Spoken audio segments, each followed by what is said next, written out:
దేవుని నామానికి స్తోత్రం కలుగును గాక. మరి ఒక మారు మనమందరం దేవుని సన్నిధిలో కూడిన విధానమును బట్టి దేవుని ఎంతగానో స్తుతిస్తున్నామండి. ఈ యొక్క కూడికను బట్టి దేవుని స్తుతిస్తూ ఈ యొక్క సమయంలో మనం ప్రార్థనతో ఈ యొక్క కూడికను మనం ప్రారంభించుకుందామండి. మా మధ్యలో ఉన్నటువంటి మామగారు వచ్చి మమ్మల్ని ప్రారంభ ప్రార్థనలు నడిపించవలసిందిగా కోరుచున్నాను. అందరికీ ప్రైజ్ లాడండి. తలలో వచ్చినట్లయితే ప్రార్థన చేసుకుందాం. మహోన్నతుడా, గొప్ప దేవ, సర్వశక్తిమంతుడా, సర్వోన్నతుడా, భూమి ఆకాశములకు సృష్టికర్తవైన మా పరమ తండ్రి, మీ పాదములకు వేలాది స్తుతులు స్తోత్రాలు చెల్లిస్తున్నాను నాయన. మహోన్నతుడైన గొప్ప దేవ, నీ పాద సన్నిధిలో నిలబడే భాగ్యం ఇచ్చినందుకు నీకు వేలాది స్తుతులు స్తోత్రాలు చెల్లిస్తున్నాను నాయన. అలనాడు యెహోషువకి తోడుగా ఉన్నావు, నిన్ను విడువను, నిన్ను ఎడబాయనన్నావు నా తండ్రి. మోషేకు తోడైనట్లుగా నీకు తోడైందునని అలనాడు యెహోషువకు వాగ్దానం చేసిన తండ్రి నాయన, మరి యొక్క ఈ ప్రేయర్ అంతట్లో కూడా నీ కృప చూపించమని ప్రార్థిస్తూ ఉన్నాను నాయన. అయ్యా నాయన, నీ బిడ్డ వాక్యం చెప్పడానికి సిద్ధపడుతూ ఉంటుండగా నీ నోటికి బోరుగా నీ కుమారుని వాడుకోమని ప్రార్థిస్తూ ఉన్నాను. మహోన్నతుడా, గొప్ప దేవ, నీ మాటలు నీ బిడ్డ నోటికి అందించి నీ నామ మహిమార్థమై వాడుకునమని ప్రార్థిస్తూ ఉన్నాను నాయన. మా దేశాన్ని కనికరించండి, కృప చూపించండి. రక్షణ భాగ్యం మా దేశానికి దయచేయమని, శత్రువు మా దేశంలోనికి జొరబడకుండా మా దేశానికి విజయాన్ని దయచేయమని, అయ్యా మా దేశం యొక్క సరిహద్దుల్లో నీ కంచె వేసి కాపాడమని నా తండ్రి, ఈ కార్యక్రమం అంతా కూడా నీ నామ మహిమార్థమై వాడుకునమని, ఎవరి కోసం నీ మాటలు నాయన మరి ఏర్పరిచి ఉన్నావో, మరి నా దేవ, ఎవరి రక్షణ కోసం మీరు సిద్ధపరిచి ఉన్నారో అట్టివారి వినగలుగునట్లుగా నా తండ్రి, నీ కృపలో నీ బిడ్డని నీ నామ మహిమార్థమై వాడుకోమని, మహిమ ఘనత ప్రభావాలు మీరు పొందుకునమని నజరేయుడైన యేసు నామములో అడిగి వేడుకుంటున్నాను తండ్రి, ఆమేన్. Praise the lord. మరి యొక్క సమయంలో రెండు పాటలు పాడుతూ మనం దేవుని నామాన్ని స్తుతించుకుందామండి. దేవుని నామమునకే స్తుతి మహిమ ఘనత ప్రభావం కలుగును గాక. మీ అందరికీ దేవుని నామమున వందనములు తెలియజేస్తున్నాను. మరి కొద్ది సమయం మనం దేవుని స్తుతిద్దాం, ఆరాధిద్దాం. సంకీర్తన 34వ అధ్యాయము 3వ వచనం. నాతో కూడి యెహోవాను ఘనపరచుడి, మనము ఏకముగా కూడి ఆయన నామమును గొప్ప చేయుదము. మనం అందరం కూడా కలిసి దేవుని స్తుతిద్దామండి. నీతిగల యెహోవా స్తుతిని ఆత్మతో నర్తించుడి, మీ ఆత్మతో నర్తించుడి. దాతాయౌ మన క్రీస్తు నీతిని దాచుకొని సేవించుడి. దాతాయౌ మన క్రీస్తు నీతిని దాచుకొని సేవించుడి. నీతిగల యెహోవా స్తుతిని ఆత్మతో నర్తించుడి, మీ ఆత్మతో నర్తించుడి. చదలా బుడమియు రవియు జలధియు గిరులు సదమాలంబగు దైవనామము సర్వదా నుతి చేయును. నీతిగల యెహోవా స్తుతిని ఆత్మతో నర్తించుడి, మీ ఆత్మతో నర్తించుడి. సర్వశక్తుని కార్యములకి సర్వరాష్ట్రములన్నీయు గర్వములు విడి తలలు వంచుచు నుర్విలో నుతి చేయును. నీతిగల యెహోవా స్తుతిని ఆత్మతో నర్తించుడి, మీ ఆత్మతో నర్తించుడి. ఆత్మానివిక మేలు కొని శుద్ధాత్మ యేసుని దండిని, త్రిత్వమగున ఏక దేవ వశమునా సేవింపవే నీతిగల యెహోవా స్తుతిని ఆత్మతో నర్పించుడి మీ ఆత్మతో నర్పించుడి. హల్లెలూయా. దేవునికి మహిమ కలుగును గాక. మరి యొక్క సమయంలో మనము దేవుణ్ణి ఆరాధిద్దాం. అందరూ కూడా మాతో కూడా కలిసి ఏకీభవించి దేవుణ్ణి ఆరాధిద్దాం.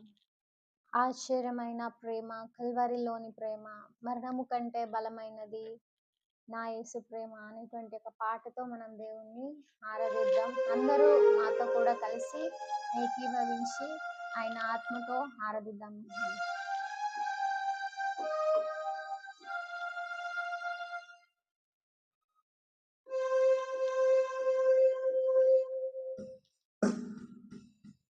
ఎవరో మౌనంగా ఉండగా దేవుణ్ణి స్తుతిద్దాం.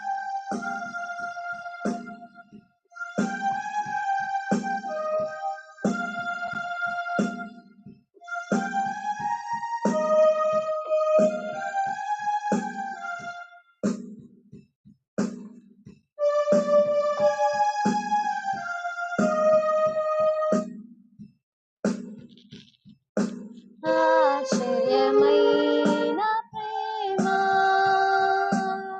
కల్వరిలోని ప్రేమ, మరణము కంటే బలమైన ప్రేమది, నన్ను జయించని ప్రేమ, మరణము కంటే బలమైన ప్రేమది, నన్ను జయించని ప్రేమ, ఆశ్చర్యమైన ప్రేమ. పరమును వీడిన ప్రేమ, ధరలు పాపిని వెదకిన ప్రేమ, పరమును వీడిన ప్రేమ, ధరలు పాపిని వెదకిన ప్రేమ, నన్ను కరుణించి ఆదరించి సదరించి నిత్య జీవమిచ్చి, నన్ను కరుణించి ఆదరించి సదరించి నిత్య జీవమిచ్చి, ఆశ్చర్యమైన ప్రేమ.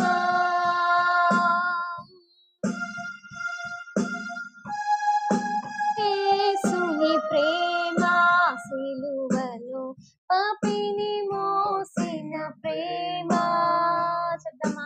పావన యేసుని ప్రేమ, సిలువలో పాపిని మోసిన ప్రేమ, నాకై మరణించి జీవమిచ్చి జయమిచ్చి నిత్య జీవమిచ్చి, నాకై మరణించి జీవమిచ్చి జయమిచ్చి నిత్య జీవమిచ్చి,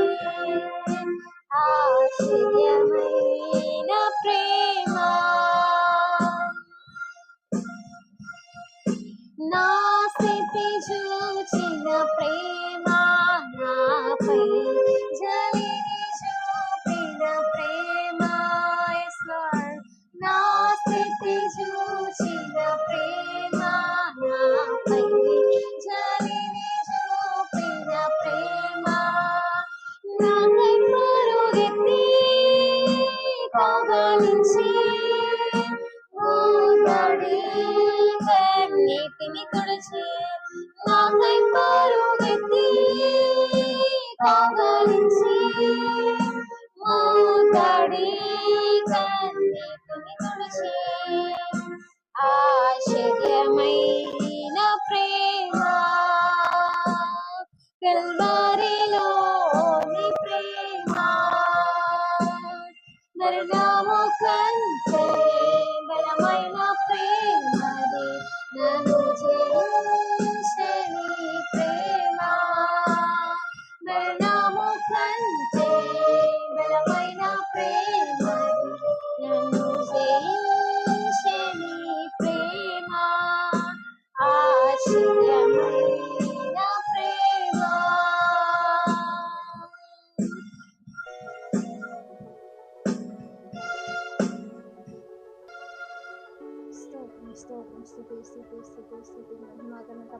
వందనములు చెల్లించుకుంటున్నాను గొప్ప పరమ తండ్రి. మీకు స్తోత్రం ప్రభానైనా తండ్రి, మీకు స్తోత్రం ప్రభానైనా. ఆశ్చర్యమైన ప్రేమ తండ్రి మా ఆయనలో మీరు చూపిన విధానం బట్టి మీకు స్తోత్రం చెల్లించుకుంటున్నాను గొప్ప పరమ తండ్రి. మీకు స్తోత్రం ప్రభా. మరణము కంటే గొప్ప బలమైనటువంటి గొప్ప ప్రేమ ప్రభానైనా మీకు స్తోత్రం చెల్లించుకుంటున్నాను గొప్ప తండ్రి. తండ్రి మీకే స్తోత్రం ప్రభానైనా తండ్రి. మాకే మరణించి ప్రభా సిలువలో బలియాగమై ప్రభా మా యొక్క నైనా పాప ప్రాయశ్చిత్తమై ప్రభా మీరు సిలువలో బలి అయిన విధానం బట్టి మీకే మహిమ ఘనత ప్రభావం చెల్లించుకుంటున్నాను గొప్ప తండ్రి. మీకు స్తోత్రం చెల్లించుకుంటున్నాను గొప్ప తండ్రి. నా స్థితి మా యొక్క స్థితిగతులను చూసి గొప్ప పరమ తండ్రి. తండ్రి మీరు నైనా మా యొక్క స్థితిగతులను చూసి ప్రభా మా యొక్క స్థితిగతులను మారుస్తున్న గొప్ప పరమ తండ్రి. మీకే మహిమ ఘనత ప్రభావం చెల్లించుకుంటున్నామయ్యా. యెహోవా మీకు స్తోత్రం చెల్లించుకుంటున్నామయ్యా తండ్రి. మీకు స్తోత్రం ప్రభానైనా తండ్రి. ఎందరికైతే మీ యొక్క ప్రేమ అవసరమై ఉన్నదో ప్రభా వారందరికీ ప్రభా మీ యొక్క ప్రేమను అందించి ప్రభానైనా తండ్రి వారిని మీరు ఆదరించి కనికరించి మీరు ఎక్కడ శాతం భద్రపరిచి వారిని నటింపు దయచేయమని ప్రార్థిస్తూ ప్రాధాయపడుతున్నామయ్యా. యెహోవా మీకు స్తోత్రం మహిమ ఘనత ప్రభావములు చెల్లించుకొని చూడున్నామయ్యా. పరమ తండ్రి మీకు స్తోత్రం చెల్లించుకొచ్చున్నాం గొప్ప పరమ తండ్రి. మీకు స్తోత్రం ప్రభానైనా తండ్రి. ఈ విధంగా ప్రభావనైనా ముందున్నటువంటి సమయాన్ని పాదముల చింతలు సమర్పించుకొని చూస్తున్నాం గొప్ప పరమ తండ్రి ప్రభా. నీ ప్రియ కుమారుడు ప్రభా, నీ ప్రియ దాసుడు ప్రభానైనా నైనా దిలీప్ గారు ప్రభానైనా తండ్రి వాక్యాన్ని పంచుకొని పోతుండగా ప్రభా మీరే నైనా ఆ బిడ్డతోనైనా మీరే మాతో మాట్లాడమని ప్రార్థిస్తూ ప్రాధాయపడుతున్నానయ్యా. మీకే స్తోత్రం చెల్లించుకుంటున్నాం గొప్ప పరమ తండ్రి. ఎటువంటి విధమైనటువంటి వాక్యం మాకు అవసరమై ఉన్నదో ప్రభా ఆ బిడ్డ నోటి ద్వారా నుంచినైనా మీరు మాతో మాట్లాడమని ప్రార్థిస్తూ ప్రాధాయపడుతున్నామయ్యా. యెహోవా మీకు స్తోత్రం చెల్లించుకుంటున్నాం గొప్ప పరమ తండ్రి. మీకే స్తుతి మహిమ ఘనత ప్రభావములు చెల్లించుకుంటున్నాం గొప్ప పరమ తండ్రి. అవునయ్యా మీరు సెలవిచ్చిన రీతిగా ప్రభానైనా నిన్ను విడువను నిన్ను ఎడబాయను ప్రభా నిన్ను ఎడబాయను నిన్ను ఆదరిస్తానని సెలవిచ్చిన గొప్ప పరమ తండ్రి. మీకే మహిమ ఘనత ప్రభావాలు చెల్లించుకోవచ్చు ప్రభానైనా తండ్రి. మీకే మహిమ ఘనత ప్రభావాలు చెల్లించుకోవచ్చు ప్రభా. ఈ యొక్క ముందున్న సమయాన్ని మీ పాదంలో చింతకు సమర్పించుకోవచ్చు. నేను తగ్గించుకుంటూ మిమ్మల్ని హెచ్చిస్తూ తండ్రి యొక్క స్తుతి అర్పణ మీకే సమర్పించుకుంటున్నాను గొప్ప పరమ తండ్రి. యేసు నామం నడి వేడుకొచ్చున్నామయ్యా. ఆమేన్. దేవుని నామమునకే స్తుతి మహిమ ఘనత ప్రభావం కలుగును గాక. ఇంతవరకు మనం స్తుతించి ఆరాధించుకుని ప్రార్థన చేసిన విధానంను బట్టి దేవుని నామాన్ని స్తుతించుకుంటూ ఈ యొక్క సమయంలో దేవుడు నాకు ఇచ్చిన గొప్ప ధన్యతను బట్టి దేవుని ఎంతగానో స్తుతిస్తూ వీక్షిస్తున్న మీ అందరిని బట్టి కూడా దేవుని నామాన్ని కనపరుస్తున్నానండి. మీ అనుదిన ప్రార్థనలో మన పరిచర్యను సహవాసం నిమిత్తం ప్రార్థించండి. ఇంకా అనేకులకు మనం చేరువయ్యేలాగా అనుదిన ప్రార్థనలో జ్ఞాపకం ఉంచుకొని ప్రార్థిస్తూ ఈ యొక్క సమయంలో మనం ఈరోజు వాక్యం ధ్యానించుకోవడానికి ముందు చిన్న మాట ప్రార్థన చేసుకుందామండి. యేసు రాజా నాయనా నీకు వందనాలయ్యా. ఈ యొక్క సమయంలోనైనా వాక్య ధ్యానంలో మీరే మాకు తోడుగా నీడగా ఉండి మమ్మల్ని మీ ఆత్మతో నింపి నడిపించినైనా అయ్యా నాయన విడువని దేవుడు అయినటువంటి నీవు మాతో ఉన్నావని మేము ఎరిగినైనా నీ సన్నిధిలోనైనా విశ్వాసంతో ఉండే కృప మాకు దయచేస్తారని నేను నాయన నీ నోటి బుర్రగా మాట్లాడుతుండగా నా సొంత మాటలు ఒక్కటైనా వద్దునైనా నీ కుమార్తెలతో మీరే మాట్లాడమని యేసునామమున ప్రార్థిస్తున్నాం తండ్రి. ఆమేన్. దేవుని నామానికి స్తోత్రము. ఈ యొక్క సమయంలో వాక్యాన్ని ధ్యానించుకుందామండి. మనము కొలిచేటువంటి దేవుడు, మనం నమ్మేటువంటి దేవుడు మనలను విడిచిపెట్టే దేవుడు అయితే కాదు. కాబట్టి ఈరోజు నేను ఎంచుకున్న అంశము విడువని దేవుడు. ఎందుకు అనంటే ఈ లోకంలో చాలామంది విడిచిపెట్టేస్తుంటారు. ఒక్కొక్క పరిస్థితుల రీత్యా కొంతమంది స్నేహితులను వదిలేస్తారు, కొంతమంది బంధువులను వదిలేస్తారు, కొంతమంది తల్లిదండ్రులను వదిలేస్తారు, తల్లిదండ్రులు పిల్లలను వదిలేస్తారు, కొంతమంది ఎవరు కాకుండా అందరిని వదిలేసుకుని వెళ్తారు. అందులో మంచి ఎంతో చెడెంతో మాకైతే తెలియదు. కానీ ఈ లోకం వైఖరి ఎలా ఉంటుందంటే చాలా వరకు ఒకరినొకరు ఎప్పుడు వదిలిపెడతారో ఎవరికీ తెలియదు. కానీ ఈరోజు మనల్ని వదిలిపెట్టని వారు ఎవరైనా ఈ లోకంలో అంతా జల్లెడ పడితే ఎవరైనా ఉన్నారా అంటే ఈ లోకంలో అయినా పరలోకంలో అయినా మనల్ని విడువనటువంటి ఆయన ఒక ఆయన ఉన్నాడండి. ఆయన మనం విశ్వసించేటువంటి మన దేవుడైన యేసు ప్రభుల వారు. ఆయన మనల్ని విడువని దేవుడు. ఒకసారి మన మూలవాక్యం చదువుకుందామండి. యెహోషువ గ్రంథము 1వ అధ్యాయము. యెహోషువ గ్రంథము 1వ అధ్యాయము 6వ వచనము. నిన్ను విడువను నిన్ను ఎడబాయను నిబ్బరము కలిగి ధైర్యముగా నుండుము. దీనికి ముందుగా 5వ వచనం కూడా చదువుకుందామండి. నీవు బ్రతుకు దినములన్నిటను ఏ మనుష్యుడును నీ ఎదుట నిలవలేకయుండును.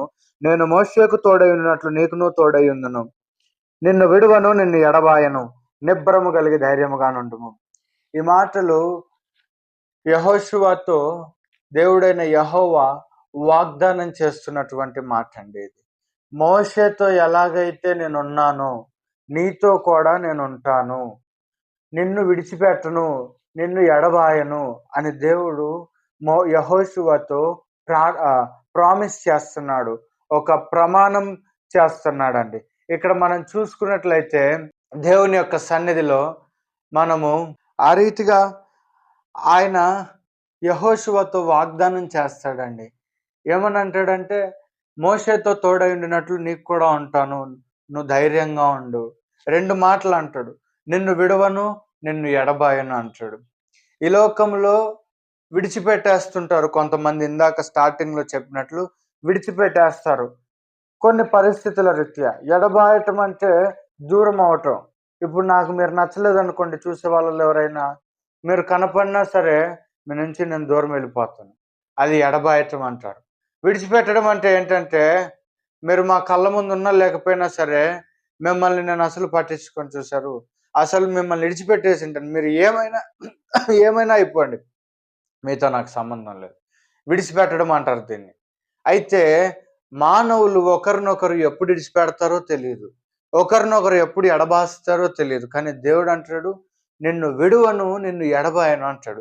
ఈ మాట యెహోషువకు మాత్రమే కాదు, అంతకుముందు మోషేతో ఇచ్చాడు ఈ మాట. అదే మాట ఈరోజు మన దేవుడు మనకు కూడా వాగ్దానం చేయడానికి సిద్ధంగా ఉన్నాడండి.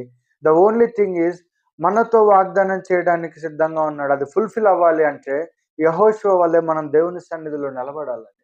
అలా నిలబడినాడు ఆ దేవుడు మనల్ని కూడా విడవడు. మనమే దేవుడిని విడిచిపెడతాం, మనమే దేవుడిని ఎడబాస్తాం తప్ప ఆయన మనల్ని విడిచేవాడు, ఎడబాసే దేవుడు కాదు. ఒకసారి చూద్దామండి, లేఖనాల్లోకి వెళ్దామా. పాత నిబంధన గ్రంథము నుండి దానియేలు గ్రంథము. దేవుడు విడవలేదు అనే దానికి నేను ఒక సాక్ష్యాన్ని ఇక్కడ చూపించుకుంటాను, జస్టిఫై చేయించుకుంటాను, నా దేవుడు విడిచిపెట్టకుండా ఎలా ఉంటాడు అనేది. 3వ అధ్యాయము, దానియేలు గ్రంథము 3వ అధ్యాయము ఒక్కసారి చూడండి, 24వ వచనం నుంచి. రాజగు నెబుకద్నెజరు ఆశ్చర్యపడి తీవ్రముగా లేచి, మేము 3 మనుషులను బంధించి ఈ అగ్నిలో వేసితిమి కదా అని తన మంత్రులను అడిగెను. వారు, రాజా సత్యమే అని రాజుతో ప్రత్యుత్తరం ఇచ్చిరి. అందుకు రాజు, 25వ వచనం చూడండి, అందుకు రాజు, నేను 4 మనుష్యులు బంధకములు లేక అగ్నిలో సంచరించుట చూచుచున్నాను. హల్లెలూయా. వారికి హాని ఏమీ కలగలేదు. 4వ వాని రూపము దేవతల రూపమును పోలినదని వారికి ప్రత్యుత్తరం ఇచ్చెను. దేవుని నామానికి స్తోత్రం కలుగును గాక. ఏం చెప్పామండి మనం ఇందాక? నిన్ను విడువను, నిన్ను ఎడబాయను అన్నాడు దేవుడు. ఆ రోజు యెహోషువకు వాగ్దానం ఇచ్చాడు, యెహోషువ ముందు మోషేకు వాగ్దానం ఇచ్చాడు, విడిచిపెట్టినయ్యా, మిమ్మల్ని ఎడబాయనయ్యా, మీరు ధైర్యంగా నిబ్బరం కలిగి ఉండండి అన్నాడు. ఈ రోజు దానియేలు 3వ అధ్యాయంలో ఒక బంగారు ప్రతిమకు మొక్కలేదని చెప్పి ఆ దేశపు రాజు నెబుకద్నెజరు అగ్నిగుండములో షడ్రగు మేషకు అబేద్నెగోలను పడేస్తే, 3 పడేశారండి అగ్నిగుండంలో. అగ్నిగుండంలో పడేస్తే ఏమవుతుందండి? 1, మనిషి కాలిపోవాలి, కాలిపోయిన తర్వాత చనిపోవాలి, తర్వాత బూడిదైపోవాలి, లేదంటే ఏమైపోతారో కూడా తెలియదు. ఇక్కడ ఆశ్చర్యం ఏంటంటే, 3 అగ్నిలో వేసినప్పుడు 4 తిరుగుతున్నారంటే అగ్నిలో. దేవునికి మహిమ కలుగును గాక. తిరగడానికి అదేమైనా ఒక వాకింగ్ ట్రాకా, అదేమైనా ఒక వాకబుల్ ఏరియానా? అగ్నిలో ఎవరైనా తిరుగుతారా? బొగ్గుల మీద నడుస్తారు, నిప్పుల మీద నడుస్తారు, కానీ అగ్నిలో మండు అగ్ని గంధకాలలో ఒక గుండంలో పడేసినప్పుడు బొగ్గులు కూడా కాదు, మొత్తం అగ్నే. ఆ అగ్నిలో నడవడానికి సాధ్యమవుద్దా? 4 మనుషులు నడుస్తున్నారు. రాజుకు భయం పుట్టుకునింది, వెన్నులో వణుకు పుట్టింది నెబుకద్నెజరుకు. ఎవరు? మనం వేసింది 3 కదా మంత్రి.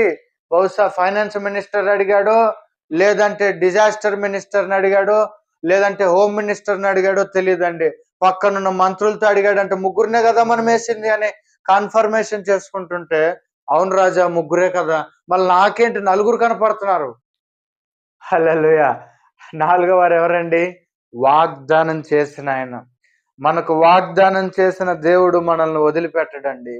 షడ్రగు మేషగు అబేద్నెగోలు బంగారు ప్రతిమకు ఎందుకు మొక్కలేదండి? వారి దేవుడు వారిని పోషిస్తున్నాడు కాబట్టి ఆయనకి వాళ్ళు మొక్కుతామని తీర్మానం తీసుకున్నారు.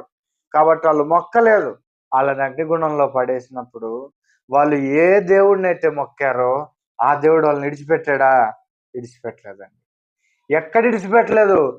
ఆల్టర్నేటివ్ లేని చోట విడిచిపెట్టలేదు. అగ్నిగుండంలో ఏమైనా ఆల్టర్నేటివ్ ఉంటుందా? తాడు కట్టి పైకి లాగాలంటే తాడు కాలిపోద్ది, చెయ్యి అందించో మనిషి పైకి లాగాలంటే చెయ్యి కాలు ఊడిపోద్ది. మరి ఏ ఆల్టర్నేటివ్ లేదు. అలాంటి సందర్భాల్లో కూడా దేవుడు వారిని వదిలిపెట్టలేదండి ఒంటరిగా. ఈరోజు నేనైనా సరే, మీరైనా సరే, ఇలా నమ్మకంగా దేవుని సన్నిధిలో అయ్యా నేను నీ కోసం బతుకుతానయ్యా అని తీర్మానం తీసుకుంటే మనల్ని వదిలిపెట్టరండి దేవుడు. ప్రియ సహోదరి సహోదరులారా, చూస్తున్న వాళ్ళు మరి ఎవరు ఎలాంటి పరిస్థితుల్లో ఉంటారో నాకైతే తెలియదు. ఈరోజు దేవుని సన్నిధిలో నేను మీతో చెప్పుకున్న విషయం ఏంటి అంటే, మన దేవుడు మనల్ని విడిచిపెట్టే దేవుడు కాదు. ఈ లోకంలో వాళ్ళు వీళ్ళు ఎవరెవరో వస్తుంటారు పోతుంటారు. మన జీవితంలో ఎవరెవరో వస్తుంటారు పోతుంటారు, విడిచిపెడుతుంటారు మనల్ని, ఎడబాస్తుంటారు మనల్ని. కానీ మనల్ని మన దేవుడు విడిచిపెట్టడండి. మన దేవుడు ఎడబాయడు. ఈడ షడ్రగును విడిచిపెట్టాడా? మేషకును విడిచిపెట్టాడా? అబేద్నెగోను విడిచిపెట్టాడా? వాళ్ళని విడిచిపెట్టలేదు. అగ్నిలో వాళ్ళతో కూడా ఉన్నాడు. రాజు సాక్ష్యం పలుకుతున్నాడు. ఆ నాలుగవ ఆయన దూతలాగా ఉన్నాడు. ఒక దైవ స్వరూపంలా కనపడుతుంది. ఈరోజు దేవుని సన్నిధిలో నేను మీతో చెప్పుకున్న మాట ఏంటంటే, లోకం సాక్ష్యం పలుకుతుంది మిత్రమా. లోకం సాక్ష్యం పలుకుతుంది ఎప్పుడైతే నువ్వు విశ్వాసంతో దేవుని కొరకు నిలబడతావు. అమ్ముడుపోయే క్రైస్తవులుగా ఈరోజు మనం ఉండకూడదు. అమ్ముడుపోయే బోధకుడిగా నాలాంటోడు అసలుకి ఉండకూడదు. ఈరోజు మనం ఎలా ఉండాలి? చెప్పే నేను, వినే మీరు. వినే మీలో చెప్పే వాళ్ళు అనేకులు ఉండొచ్చు. చెప్పే నేను అనేక మరలు ఎంతో మంది సందేశాలు విని ఉండొచ్చు. మనం ఎలా ఉండాలి? నిలకడగా విశ్వాసంతో దేవుని సన్నిధిలో నిలబడాలి. శ్రమలు అగ్ని ఎంత పెద్దగా పెట్టినారో, అయ్యా మంత్రి ముగ్గురేనయ్యా మనం వేసింది, కానీ నలుగురు ఉన్నారేంటి? నలుగురు. ఆ నాలుగో ఆయన దూతలాగా ఉన్నాడు. ఈరోజు మనం చూసుకుంటే అగ్నిలోనే షడ్రగు మేషగు అబేద్నెగోలను వదిలిపెట్టలేదు ఆయన. వాళ్ళతోనే ఉన్నాడు ఆయన. బయటకు వచ్చాక వాళ్ళ మీద నిప్పు రవ్వ కూడా పడలేదండి. వాళ్ళంతా స్వచ్ఛంగా బయటకు వచ్చేసారు. వాళ్ళకు ఒక చిన్న స్క్రాచ్ కూడా పడలేదండి. దేవుడు వాళ్ళంత క్షేమంగా బయటకు తీసుకొచ్చాడు. హల్లెలూయా. నమ్మిన వాళ్ళు హల్లెలూయా చెప్తారా? ఆమేన్. స్తోత్రం. ఈ యొక్క సమయంలో మనల్ని దేవుడు విడిచిపెట్టాడండి. అగ్నిలో వాళ్ళని వదిలిపెట్టలేదు. మనల్ని వదిలిపెట్టాడా? వదిలిపెట్టలేదు. సరే, అగ్నిలో వదిలిపెట్టని దేవుడు, అగ్నికి ఆపోజిట్ ఏంటండి? నీరు. నీటిలో వదిలిపెడతాడా? చూద్దాం. నీటిలో కూడా నా దేవుడైతే వదిలిపెట్టడు. నీటిని గురించిన వాక్యం చూసుకున్నట్లయితే మత్తయి సువార్త 14వ అధ్యాయము 25వ వచనం నుంచి చూసుకుందామండి. రాత్రి 4వ జామున ఆయన సముద్రము మీద నడుచుచు వారి యొద్దకు వచ్చెను. ఆయన సముద్రం మీద నడుచుట శిష్యులు చూచి తొందరపడి భూతమని చెప్పుచు భయము చేత కేకలు వేసిరి. వెంటనే యేసు ధైర్యము తెచ్చుకొనుడి, నేనే, భయపడకుడని వారితో చెప్పగా, పేతురు, ప్రభువా నీవే అయితే నీళ్ల మీద నడిచి నీ యొద్దకు వచ్చుటకు నాకు సెలవిమ్మని ఆయనతో అనెను. ఆయన రమ్మనగానే పేతురు దోణి దిగి యేసునొద్దకు వెళ్ళుటకు నీళ్ల మీద నడిచెను. గాని గాలిని చూచి భయపడి మునిగిపోసాగి, ప్రభువా నన్ను రక్షించుమని కేకలు వేసెను. వెంటనే యేసు 31వ వచనం మరొకసారి. వెంటనే యేసు చెయ్యి చాపి అతన్ని పట్టుకొని, అల్ప విశ్వాసి, ఎందుకు సందేహపడితివని అతనితో చెప్పెను. వారు దోణి ఎక్కినప్పుడు గాలి అణిగెను. అంతట దోణిలో ఉన్నవారు వచ్చి, నీవు నిజముగా దేవుని కుమారుడు అని చెప్పి ఆయనకు మ్రొక్కిరి. దేవుని నామానికి స్తోత్రం కలుగును గాక. ఈ యొక్క సందర్భంలో మనం చూసుకున్నట్లయితే పేతురు యేసయ్య నీళ్ళ మీద నడిచే చూసే ఆయన ఆశపడతాడండి. నేను కూడా నీళ్ళ మీద నడవాలయ్యా, నేను కూడా నీళ్ళ మీద నడవాలి అంటే, సరే రా అయ్యా పేతురు అని అన్నప్పుడు పేతురు వచ్చాడు. పేతురు నీళ్ళ మీద నడుచుకుంటూ వస్తుంటే యేసయ్య పర్మిషన్ ఇచ్చాడు. సరే వస్తానన్నావు కదరా అని. వెంటనే నడుస్తున్న పేతురు ఉన్న పొలంగా గాలిని చూశాడు, ఉన్న పొలంగా అక్కడ ఉన్న తుఫాన్ని చూశాడు.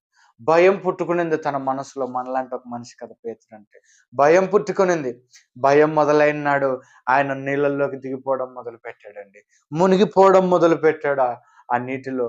వెంటనే యేసయ్య ఏమన్నాడు? పో, నీ గతింతే, నీ స్థితి ఇంతే, చచ్చిపో అన్నాడా? మునిగిపో అన్నాడా? నువ్వు ఎందుకు భయపడినావు అన్నాడా? ఫస్ట్ చెయ్యి అందించాడండి.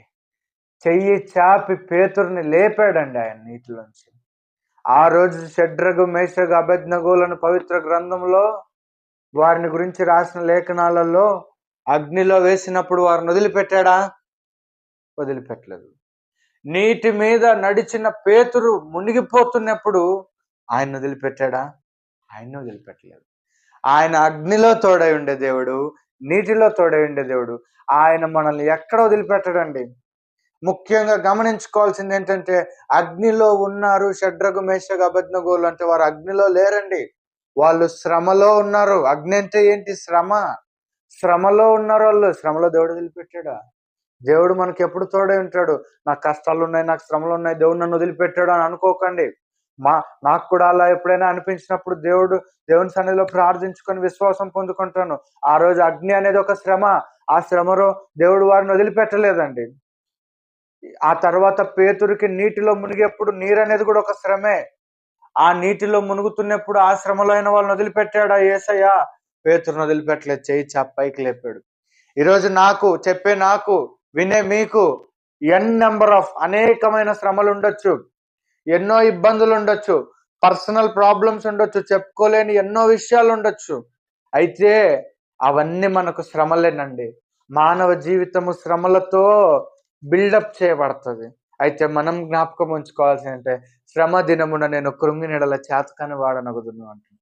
అయితే ఆ శ్రమ దినాన్ని మనం ఏం చేయాలంటే, దేవుడు నా పక్కనే ఉన్నాడు, నాతోనే ఉన్నాడు. షడ్రగు మేషగు అబేద్నెగోలకు ఆయన తోడుగా లేడా? పేతురుకు తోడుగా లేడా? యెహోషువకు తోడుగా లేడా? ఈరోజు వాక్యం చెప్పే నాకు తోడుండడా? వాక్యం వినే మీకు తోడుండడా? ఉంటాడండి, ఖచ్చితంగా ఉంటాడు. ఆ రోజు అంతమంది ఒక వ్యవస్థ దేశాన్ని సృష్టించాలయ్యా అంటే యెహోషువతో అన్నాడు, నిన్ను విడువను, నిన్ను ఎడబాయను అన్నాడు. అయ్యా, ఈ బంగారు ప్రతిమకు మొక్కనందుకు అగ్నిగుండంలో వేసామని ప్రార్థన చేశారేమో బహుశా షడ్రగు మేషగు అబేద్నెగోలను. భయపడకండి, నేను వచ్చేసాను అన్నాడు 4వ రూపంలో ఆయన. హల్లెలూయా. నెబుకద్నెజరుకు వణుకు పుట్టిందండి. అయ్యా, నీళ్ళలో మునిగిపోతున్నానయ్యా, నేను మునిగిపోతున్నానయ్యా అంటే పేతురు చేయి చాపి పైకి లేపాడండి. ఈరోజు వీళ్ళ సమస్యల కంటే మనకుండే సమస్యలు పెద్దవా? నాకుండే సమస్యలు పెద్దవా? మీకుండే సమస్యలు పెద్దవా? కానే కాదు. ఉండొచ్చు నా సమస్యలు నాది పెద్దవి, మీ సమస్యలు మీకు పెద్దవి. కానీ యెహోషువ సమస్య కంటే మన సమస్య పెద్దదా? అగ్నిగుండములోని షడ్రగు మేషగు అబేద్నెగోల సమస్య కంటే మన సమస్య పెద్దదా? నీటిలో మునుగుతున్న పేతురు సమస్య కంటే మన సమస్య గొప్పదా? ఆ పరిస్థితుల్లోనే దేవుడు వారిని వదలనప్పుడు, ఈరోజు నాకు చూస్తున్న మీకు ఉన్న పరిస్థితులలో నన్ను వదిలిపెడతాడా? మిమ్మల్ని వదిలిపెడతాడా? వదిలిపెట్టడండి. ఆమెన్. నమ్మిన వారు నాతో కూడా ఆమెన్ చెప్పండి. ఆమెన్. దేవుని నామానికి స్తోత్రం కలుగును గాక. మన దేవుడు విడువని దేవుడు అండి, ఎడబాయని దేవుడు. 66 పుస్తకాలున్న బలం ఇది నా సాక్ష్యం అండి. నా దేవుడు విడిచిపెట్టలేదు. ఏ ప్రవక్తని, భక్తుడిని, అపోస్తలుని, శిష్యుని ఎవరినైనా వదిలిపెట్టలేదండి బైబిల్ చరిత్రలో. ఆయన నేను నమ్మితే నన్ను వదిలిపెట్టడు. ఎవరిని నమ్మిన వదిలిపెడతారేమో, ఎవరిని నమ్మిన ఎడబాస్తారేమో, దేవుని నమ్మితే ఆయన వదిలిపెట్టే దేవుడు కాదండి. కృంగిపోయినప్పుడు, శ్రమలు వచ్చినప్పుడు జ్ఞాపకం చేసుకోవాల్సిన విషయం నేనైతేనేమి, వింటున్న మీరైతేనేమి, ఆయన మనతో ఉన్నాడు, ఆయన మనతోనే ఉన్నాడు, నాతో ఉన్నాడని నేను అనుకుంటాను. నాతో ఉన్నాడని మీరు కూడా చూసేవాళ్ళు నమ్మండి. నాతో ఉన్నాడని మీరు నమ్మితే ఆయన మీతోనే ఉంటాడు. లేడులే అనుకుంటే ఉండడండి. ఆయన మనతో ఉన్నాడండి. మనం విశ్వాసించి ప్రార్థించినడలా ఆయన మనలోనే నివాసం ఉంటాడు. దేవుని నామానికి స్తోత్రం కలుగును గాక. ఈ యొక్క చిన్న వాక్యాన్ని దేవుడు మన వెనుకల్లో దీవించి ఆశీర్వదించును గాక. మరి యొక్క సమయంలో అండి ఇచ్చబడినటువంటి వాక్యమును ఫలించలాగును మనం ప్రార్థించుకుందాం. రాజులకు రాజా, ప్రభులకు ప్రభు, అత్యున్నత సింహాసనంపై ఆశీనువైన దేవా నీకు వందనాలయ్యా. అయ్యా, యెహోషువను విడువని దేవుడవు అయ్యా. అదే విధముగా నాయన షడ్రగు మేషగు అబేద్నెగోలను విడువని దేవుడవు, పేతురుని విడువని దేవుడవు, అగ్నిలోనైనా నీటిలోనైనా లోక ఏ పరిస్థితులలోనైనా మమ్మల్ని విడిచిపెట్టే దేవుడవు నీవు కాదు, ఎడబాసే దేవుడవు నీవు కాదు అయ్యా. నిన్ను నమ్మి ప్రార్థించి నీ సన్నిధిలో పొందుకొని స్తుతించే విశ్వాసులముగానైనా చెప్పే నేను వినే నా తోటి సహోదర సహోదరులనైనా ఉండులాగున నీ కృపా సహాయం దయచేయమని ప్రార్థిస్తూ, నీ చిత్తములోనైనా ఎవరికైతే యొక్క వాక్యం అందవలసి ఉన్నదోనైనా వారు దీని ద్వారా బలము పొంది వారి వ్యక్తిగత ఆధ్యాత్మిక జీవితాలలోనైనా ఎన్నో మైళ్ళు ముందుకు వెళ్తూ నాతోను నా దేవుడు ఉన్నాడు, ఆయన నన్ను విడువడు ఎడబాయడు అని జ్ఞాపకం ఉంచుకుని అడుగులు ముందుకేసే కృప మీరు దయచేయమని, దయచేస్తారని నమ్ముతూ ప్రార్థిస్తూ, మరి ఒక మారు ఈ కూడికను జరుపుకుంటకు మీరు చూపిన కృపను బట్టి నీకు వందనాలు చెల్లిస్తూ, అయ్యా నీ చిత్తమైతే మరి ఒక మారునైనా మరలా మేము కలుసుకుంటకు సహాయం దయచేయమని యేసు నామమున ఈ ప్రార్థన అడిగి వేడుకొనిచున్నాము మా పరమ తండ్రి, ఆమెన్. దేవుని నామానికి స్తోత్రం కలుగును గాక. May God bless you all. Thank you.